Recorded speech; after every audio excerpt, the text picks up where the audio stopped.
아멘. 하나님은 약속을 신실하게 지키시는 분이세요. 여러분들 진짜 신앙인이라면 이거 분명히 믿어야 합니다. 하나님은 약속의 하나님, 언약의 하나님이라는 그 하나님의 그 존칭이 있어요. 우리 하나님은 약속을 신실하게 지키시는 하나님입니다. 그러나 우리는 하나님과의 약속을 날마다 어기며 살아가는 존재죠. 여러분들 인생과 여러분들의 자신과 여러분들의 신앙을 한번 잘 돌아보세요. 정한 수련회 때 어릴 적부터 쭉 교회 학교 주일학교에서 쭉 자라오면서 나름대로 여러분들 기도하고 하나님 앞에 결단하고 하나님 앞에 내 삶을 드리겠습니다 찬양하고 많은 그런 신앙의 고백들이 있었을 겁니다. 하지만 지금 여러분들의 삶 그리고 제 삶을 돌아봐도 막상 이렇게 뒤돌아보고 오늘 이 현 시점에서 내 자신을 돌아보면 참 그동안 했었던 순종과 그 결단과 막 그런 각오와는 다르게 하나님 뜻대로 잘 살지 못했다라고 그렇게 결론이 나더라고요. 우리는 어쩔 수 없어요. 우린 인간이기 때문에 하나님을 사랑하지만 그 가운데 죄가 함께 공존하기 때문에 날마다 연약함 속에서 하나님 앞에 범죄하는 연약한 자입니다. 중요한 건 우리의 그런 연약함을 우리 자신이 아는 것. 나는 이렇게 연약하고 하나님 앞에 설 자격이 없는 사람이구나 라는 내 자신의 스스로를 아는 것부터가 우리 바른 신앙의 출발로 살아갈 수 있는 거예요. 자, 하나님은 신실하십니다. 약속을 지키시고 언약을 성취해 나가시는 분이 하나님이시죠. 그런데 반대로 저와 여러분들 방금 얘기한 것처럼 우리는 약속을 어기는 존재죠. 하나님과의 그 약속을 일방적으로 파기하는 존재가 바로 우리입니다. 무엇으로 인해? 죄로 인해. 하나님은요, 오늘 본문 보면 일찍이부터 그 이스라엘 백성들에게 아브라함과 이삭과 야곱에게 가나안 땅, 약속의 땅을 주시겠다고 여러 차례 그 이스라엘의 민족의 그런 조상들을 향해서 약속해 주셨어요. 그런데 엄연히 따지면 하나님의 일방적인 약속이 아니라 이것은 언약을 맺은 것이었어요. 언약이 뭐예요? 여러분들 언약이란 단어 아세요? 알죠? 잘. 함께 서로 간의 약속을 언약이라고 하는 거예요. 한쪽이라도 어기면 자동적으로 그 언약은 파기되고요. 그 어긴 자는 그에 합당한 대가를 치러야 되는 게 맞는 거예요.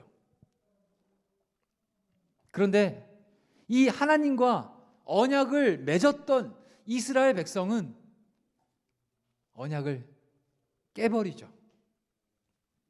바로 오늘 본문인 이 33장 바로 이전 장에 어떤 사건이 일어나냐? 금송아지 사건으로 인해서 하나님과의 언약을 죄로 인해서 완전히 박살내고 깨버리는 이스라엘 백성들을 우리는 볼 수 있습니다. 우리 한번 32장 4절 한번 띄워봐 주실래요? 예, 우리 앞에 한번 화면 보시고 우리 함께 어떤 사건이 있었는지 함께 읽어보도록 하겠습니다. 시작. 아론이 그들의 손에서 금고리를 받아 부어서 조각칼로 새겨 송아지 형상을 만드니 그들이 말하되 이스라엘아 이는 너희를 애굽 땅에서 인도하여 낸 너희의 신이로다 하는지라. 어떻게 범죄했죠? 언약을 어떻게 깼죠? 우리 10계명 뭐예요? 첫 번째 계명 나 외에 다른 신을 두지 말라. 근데 이스라엘 백성들은 지금 하는 행위가 뭐예요? 금송아지를 만들어서 이것이 마치 여호와 우리를 여기 인도해낸 하나님이다 라고 하며 자신들이 원하는 그 모양과 형상을 만들어서 하나님을 대체해서 섬기는 모습이 지금 보여지고 있는 거예요. 언약이 깨질 수밖에 없는 상황이죠. 하나님이 제일 싫어하는 게 가증하게 우상 섬기는 거거든요.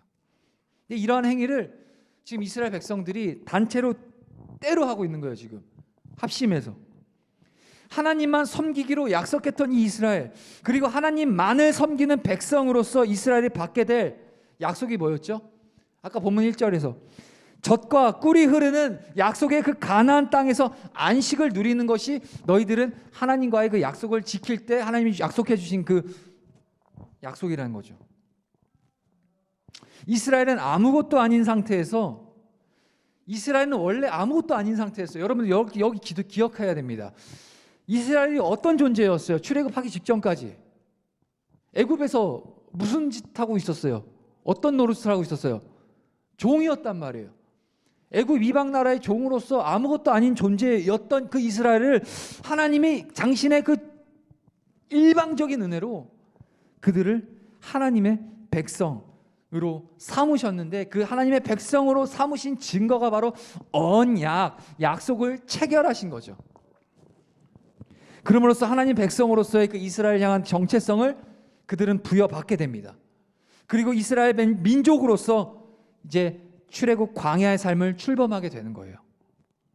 그러므로 이 하나님과의 그 언약이 깨진다면, 만약에 그들이 이 죄를 짐으로써 하나님과의 언약이 깨어진 것이라면 그 아무것도 아닌 존재로 다시 돌아가게 된다는 거예요.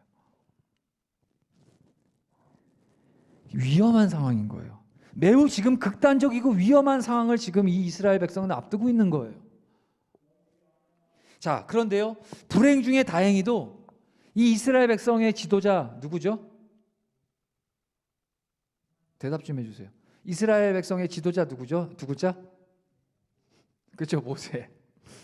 아, 선생님 감사합니다. 예. 모세, 이스라엘의 지도자 그 모세는 하나님께 나아가서 당신의 그 이스라엘의 죄를 용서해 달라고 대신 하나님께 나가서 간청을 합니다. 참 이 지도자의 자세가, 이런 자세가 필요해요. 여러분들, 제가 강구한 건데, 여러분들 지금 이 학창 시절을 보내고 앞으로 성이 되고 사회생활할 때 여러분들이 주어진 삶에서 꼭 이런 모세처럼 그런 위대한 지도자로 성장할 수 있기를 저는 기도하고 있습니다. 무엇보다 이 위대한 지도자였던 이 모세가 왜 위대할 수 있었냐? 이스라엘의 죄악을 먼저 알고 그들을 하나님 앞에 나아가 기도자로 먼저 섰다는 것. 왜냐하면 죄를 지면 그 죄 위에 하나님의 심판과 그 징계가, 대가가 떨어질 수밖에 없는 걸 알았기 때문에 자신의 그 민족인 이스라엘 백성을 사랑했었던 모세는 하나님 앞에 나아갈 수밖에 없었던 거예요. 솔직히 모세는 죄가 없었거든요. 모세는 계속해서 이들이 금송아지 막 섬기고 있을 때 모세는 시내산에서 하나님과 계속 대면하여서 하나님의 말씀을 막 받고 있었거든요.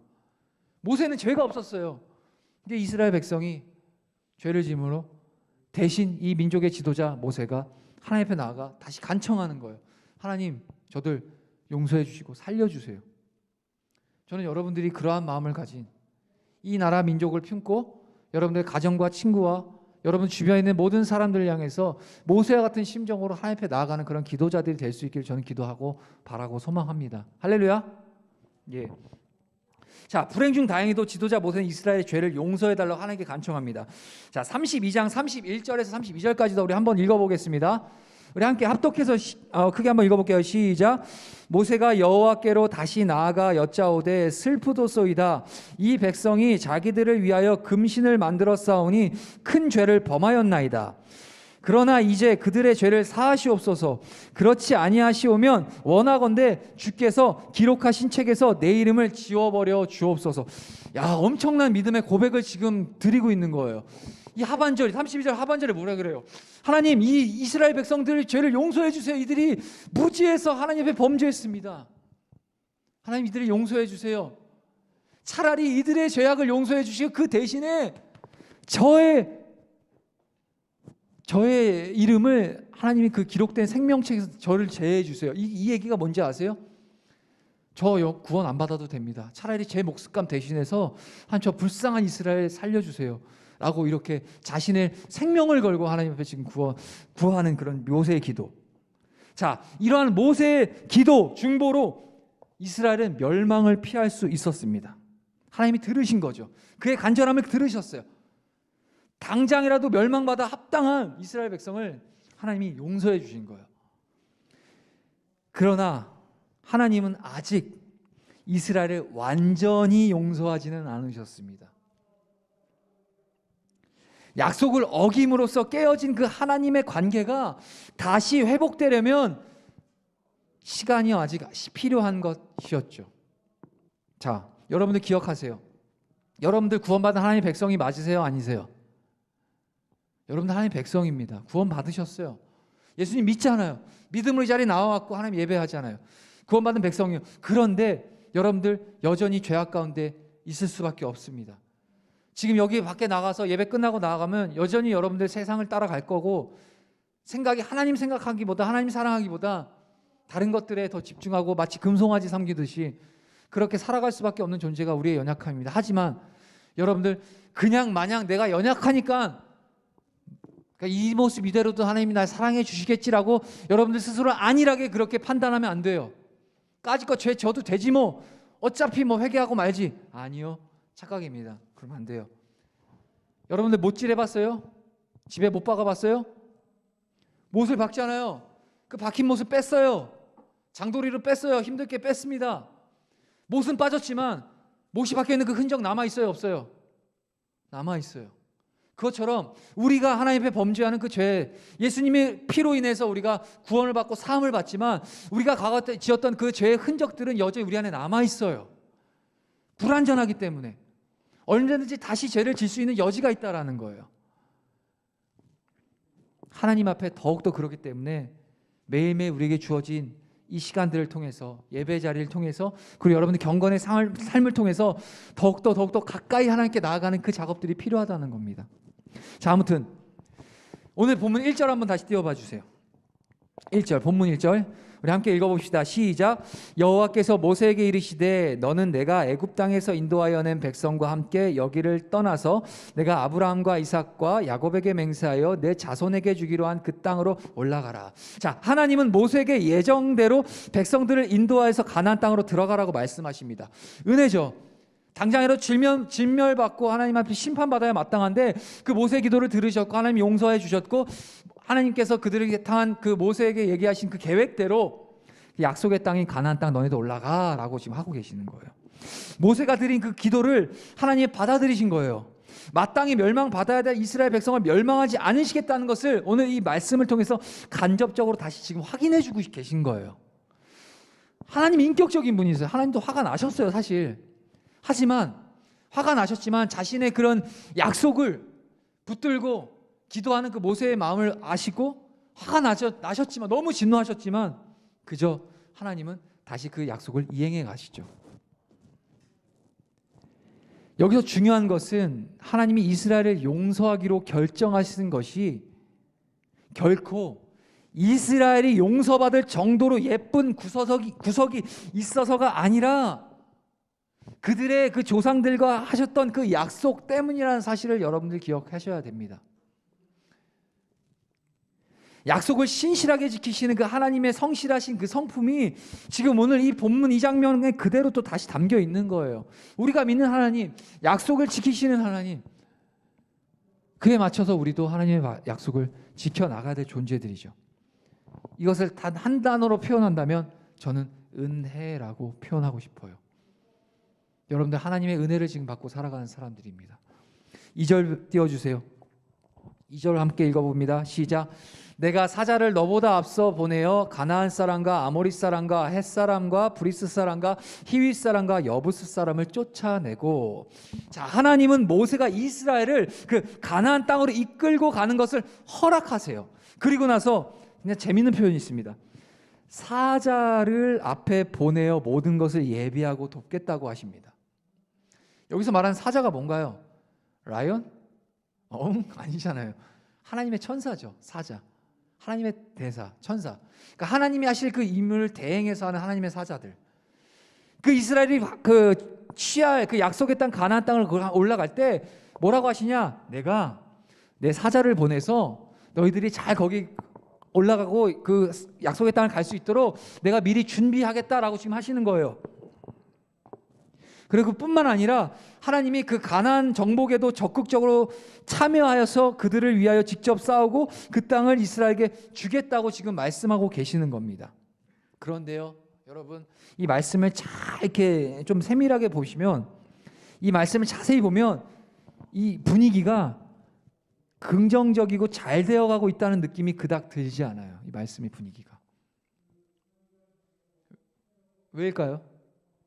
뭐 그냥 아무 생각 없이 보면 그래도 용서해 주셨으니까 그냥 약속 계속 이행해 가주시는구나 라고 그렇게 이해될 수 있겠지만, 여러분들 이 말씀을 자세히 보면 분위기가 심상치 않습니다. 자, 오늘 설교 제목이 뭔가요? 주님과 함께함이 최고의 복입니다. 오늘 설교의 제목이 주님과 함께함이 최고의 복입니다 라고 정했는데, 그 이유가 뭐냐? 방금 이 본문 2절에 뭐라고 해서요? 누구를 앞에 보내어 모든 것을 예배하신다고 하시죠? 사자. 분위기 싸하지 않습니까? 쉽게 얘기하면 이겁니다. 나는 너희들이 안 가. 나 대신에 사자 보낼 거야 라고 하시는 거예요. 하나님이 직접 이스라엘과 함께 가시겠다는 것이 아니라 사자를 보내시겠다고 하시는 겁니다. 한마디로 하나님이 이제는 너희랑 거리를 좀, 사회적 거리 두기를 이제는 좀 내가 너희들이랑 좀 둬야 될 것 같다라고 하시는 거예요. 지금 쉽게 얘기하면 하나님 화가 좀 더 안 풀리신 것 같아요. 좀. 자, 3절 한번 상반절만 한번 읽어볼게요. 3절. 자, 시작. 너희는 젖과 꿀이 흐르는 땅에 이르게 하려니와 나는 너희와 함께 올라가지 아니하리니. 여기까지만 주세요. 자, 뭐라고 하시죠? 함께 안 올라가신대요. 자, 이제 나아가 이제는 아예 하나님이 이스라엘에게 나는 너희와 함께 올라가지 않겠다라고 하시는 거예요. 하나님이 사자를 통해 이스라엘에게 가나안 땅은 주시겠지만 정작 자신은 이스라엘과 함께하지 않으실 거라는 의미를 담고 있는 거예요. 하나님이 이스라엘과 함께 가지 않으시는 것은 이스라엘에게 가장 큰 저주예요. 여러분들 분명하게 말씀드립니다. 하나님이 여러분들과 동행하지 않는 것, 여러분들 상상도 할 수 없는 끔찍한 저주입니다. 하지만 우리 주님이, 예수님, 하나밖에 없는 아들, 그분 내어주시고 그분 믿게 하심으로 우리를 끝까지 하나님의 자녀로 인도해 가시죠. 하지만 오늘 본문 말씀을 통해서 우리가 인식해야 될 것은 우리의 죄가 그저 그러려니 하고 내버려둬도 괜찮은 게 아니라 우리의 죄를 날마다 예수님 앞에 회개하고 하나님과의 그 관계를 계속 지속적으로 온전하게 이루어갈 수 있도록 우리가 그렇게 하나님 앞에 나아가야 된다는 사실을 가르쳐주고 있는 겁니다. 여기선 사자라고 표현했지만 여러분들의 이해를 돕기 위해서 전 예를 이렇게 얘기해 볼게요. 나는 너와 함께 가지 않아. 하지만 내가 너의 부모님, 어머니를 내가 붙여주지 않니? 나는 너와 함께 하지 않지만 너를 전도한 친구를 붙여주지 않니? 그 친구와 함께 열심히 신앙생활 해보렴? 그게 무슨 의미입니까? 아니에요. 어느 누구도 우리의 구원을 대신해 줄 수 없습니다. 설령 오늘 본문에 나오는 그 하나님의 사자일지라도요. 하나님이 함께 하셔야 됩니다. 예수님이 우리와 함께 하세요. 할렐루야. 할렐루야. 여러분 집중하세요. 이제 다 끝나갑니다.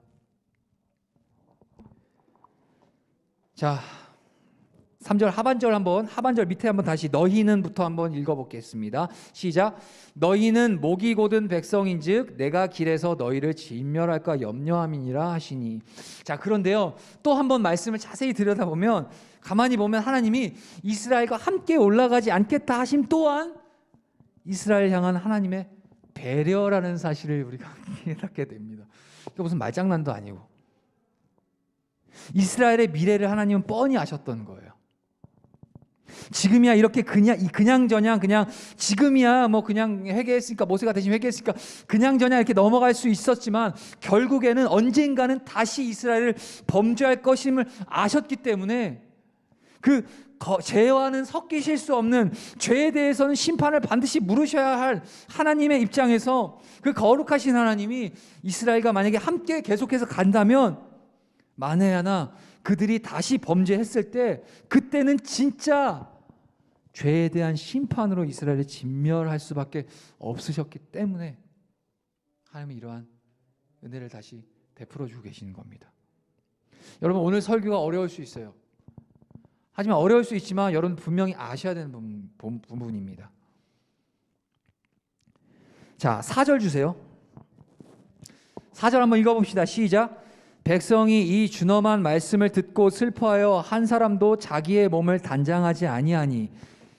자, 하나님의 의중을 이제 알게 됐습니다. 분위기가 이상해요. 이스라엘 입장에서도 이거 예전 같지 않은데 하나님의 그 사랑과 그 사랑하고 막 우리를 품어주신 그 하나님과는 약간 하나님이 약간 달라요. 분위기가 싸해졌습니다. 그러니까 분위기 파한 거예요. 이게 장난이 아닌 거예요. 지금 가만히 보니까. 하나님의 의중을 알게 된 그 이스라엘의 진영은 순식간에 그 분위기가 장례식장처럼 변하게 돼요. 와, 이거 어떡하지? 하나님 저렇게까지 얘기하시네. 어떡하지? 이스라엘은 그저 하나님 앞에서 이제 어떻게 할 수밖에 없냐? 자신들이 죄인이라는 사실을 통곡하며 자신들의 몸을 단장하기 시작합니다.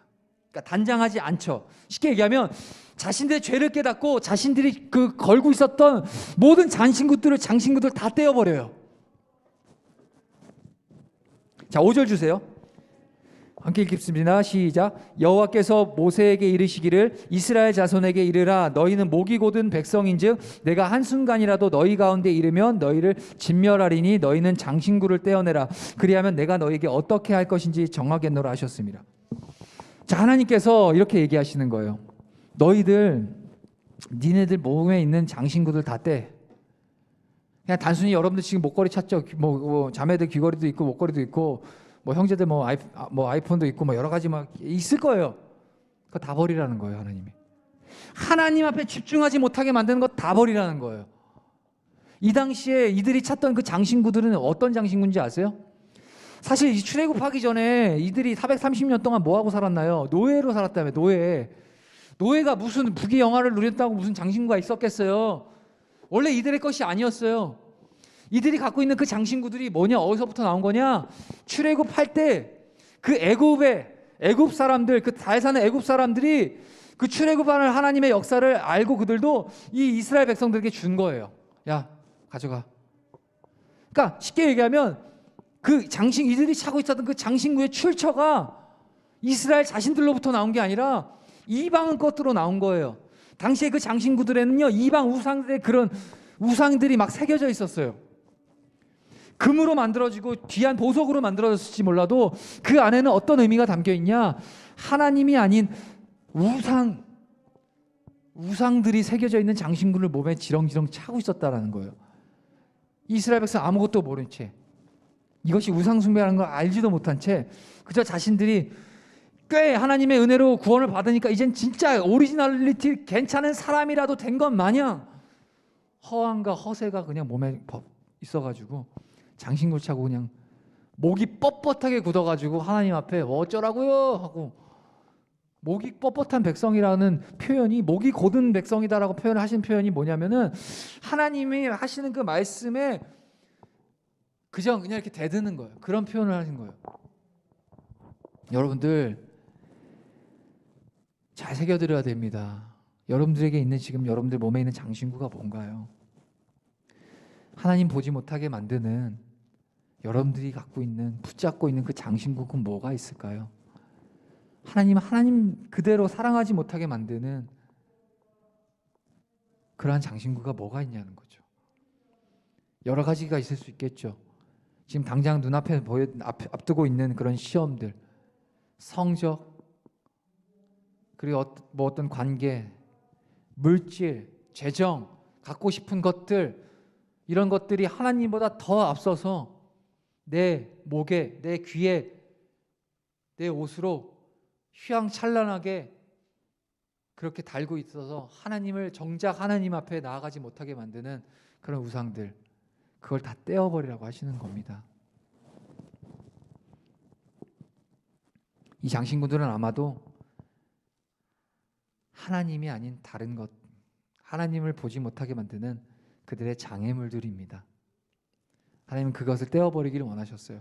근데요, 감사하게도 아까 분위기 싸해졌잖아요. 하나님의 그런 반응으로 인해서 이들이 먼저, 그래도 좀 눈치가 있는 백성인가 봐요. 먼저 번뜩여서 4절에 보면, 4절 하반절에 뭐라고 그러죠? 슬퍼하며 한 사람도 자기의 몸을 단장하지 않았다라는 것은 이미 미리 알고 자신들이 회개하고 자신들의 몸에 있었던 그 단장한 것들을 다 내어 놓았다는 거예요. 그리고 하나님은 5절을 이어서 한 번 더 경고하시죠. 너희들에 있는 그 장신구들을 다 떼어버리라. 그리하면 내가 너희에게 어떻게 할 것인지 정하겠노라.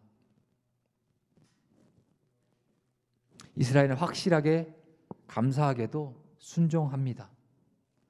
지금이 어느 때인데 감히 하나님의 말씀을 그들이 거역할 수 있었는가라고 하며 이스라엘은 정신을 차리죠. 그래서 그들은 하나님이 말씀하신 대로 모든 장신구와 치장을 다 떼어냅니다. 그리고 근신하는 자의 차림을 해서, 근신하는 자의 차림, 그러니까 진짜 후질근한 차림, 하나님 앞에 나아갈, 우리 사극 같은 데 보면 왕에게 왕이여 통촉하여 주십시오 하면은 막 이렇게 하얀색 그 옷 입고 앞에서 막 석고대지 하잖아요. 약간 그런 심정이었나 봐요. 이스라엘 백성들이 나아가는 거예요. 회개한, 참회하는, 진실로 용서해 주십시오, 그 마음을 장신구를 떼어내는 행위로 표현하는 거죠. 결국 이스라엘은 그 어떤 장신구도 차지 않은 모습으로 계속해서 광야에 40년 동안 광야 생활을 하게 되죠. 하나님이 작업하시는 거예요. 자, 말씀 맺을 겁니다. 결론을 얘기합니다. 우리 14절 한번 주실래요? 함께 읽겠습니다. 시작. 여호와께서 이르시되 내가 친히 가리라, 내가 너를 쉬게 하리라. 앞으로 하나님이 이스라엘과 함께 해야 될 그 가나안 땅까지 가셔야 될 여정들이 많이 남아 있습니다. 오늘 본문, 오늘 설교 본문엔 나와 있지 않지만 이후의 본문들을 쭉 읽어 보면 결국에는 내가 너와 함께 하겠다라고 주님께서 약속을 해주세요. 이스라엘과 함께 동행을 하시겠다고 다시 그 말씀을, 언약을 회복시켜 주신다는 얘기예요. 무엇을 인해? 모세의 그 간절한 진심 어린 기도와 간구와 회개와, 그리고 이스라엘 백성들이 진심을 담긴 그들이 회개한 행위를 통해서 하나님은 다시 마음을 푸시고 그들과의 언약을 통해서 약속의 땅으로 인도해 가시죠. 근데 오늘 24절에서 뭐라고 하시죠? 하나님이 엄청난 하나님의 사랑의 고백을 하고 계시는 거예요. 여호와께서 이르시되 내가 친히 가리라. 이제는 사자를 보내지 않겠다는 거예요. 내가 친히 가리라.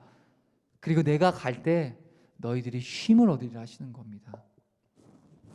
여러분들 지금 많이 고대일 겁니다. 힘들 거예요. 힘든 시기가 맞아요. 고등학교 제일 힘들 때. 여러분들 인생에 있어서 가장 큰 전환점이 있어야 돼. 특히나 고3들, 뭐 고2, 고1이라고 뭐 만만치 않게 힘들죠. 마찬가지입니다. 가장 중요한 시기 때문에 아무래도 여러분들 정말 고되고 힘들 때입니다. 근데 진정한 쉼, 진정한 회복, 진정한 평안, 여러분 다른 데 가서 기웃거리지 마세요. 무엇보다 하나님이 여러분과 동행하고 계실 때 진정한 쉼이 있고 회복이 있고 여러분들의 삶에 화이팅이 하나님으로부터 온다는 사실 꼭 오늘 기억하셨으면 좋겠습니다. 주님과 함께함이 최고의 복입니다. 할렐루야. 기도하겠습니다. 하나님 감사합니다. 오늘도 주님 앞에 나와 짧은 시간이지만 함께 예배했습니다.